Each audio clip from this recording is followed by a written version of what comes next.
Isang magandang umaga nga pala sa inyo mga kapiskadamon, no? So yun, kagigising ko lang and then syempre, diretso tayo agad dito sa ating backyard, dito sa likod, no? And then ayan ang ating mga alagang isda. Wala na silang pagkain, so samahan nyo ako mag-hunt ng dapnya. And then kite-kite, dito lang po sa lugar namin. So tara, samahan nyo ako, let's go. A few moments later.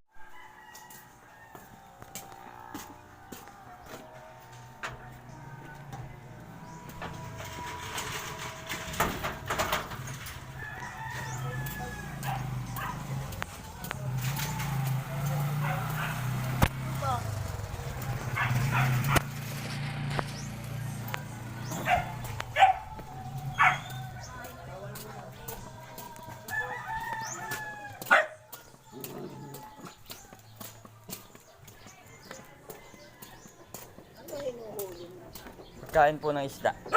Mga kite-kite. Kite-kite, adapt niya.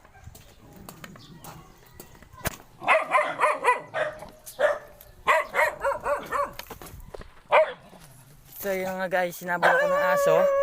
Makikiraan lang ako. Huwag niyo akong kagatin.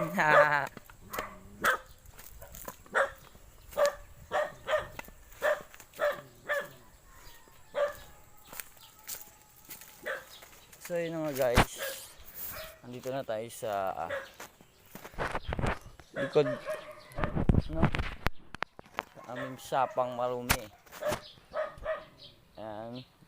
Dito po tayo mag-hunt ng dapnya and then syempre ng kite-kite, no? Ayan guys.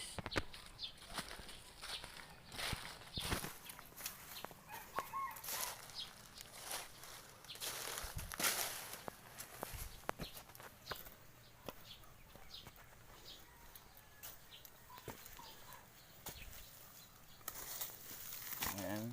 Hindi nakita na tayong spot ng dapnya. Ayan nga guys, unang salok natin. Pakita ko po sa inyo yung daps dito. Ayan.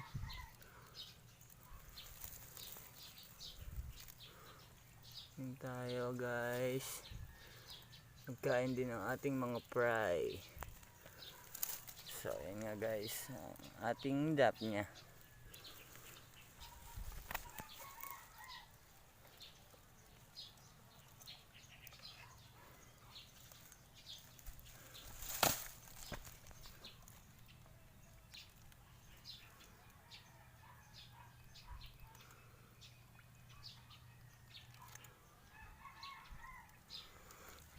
Sige, update ko na lang po kayo sa pagpapakain at paglinis ng ating dap niya.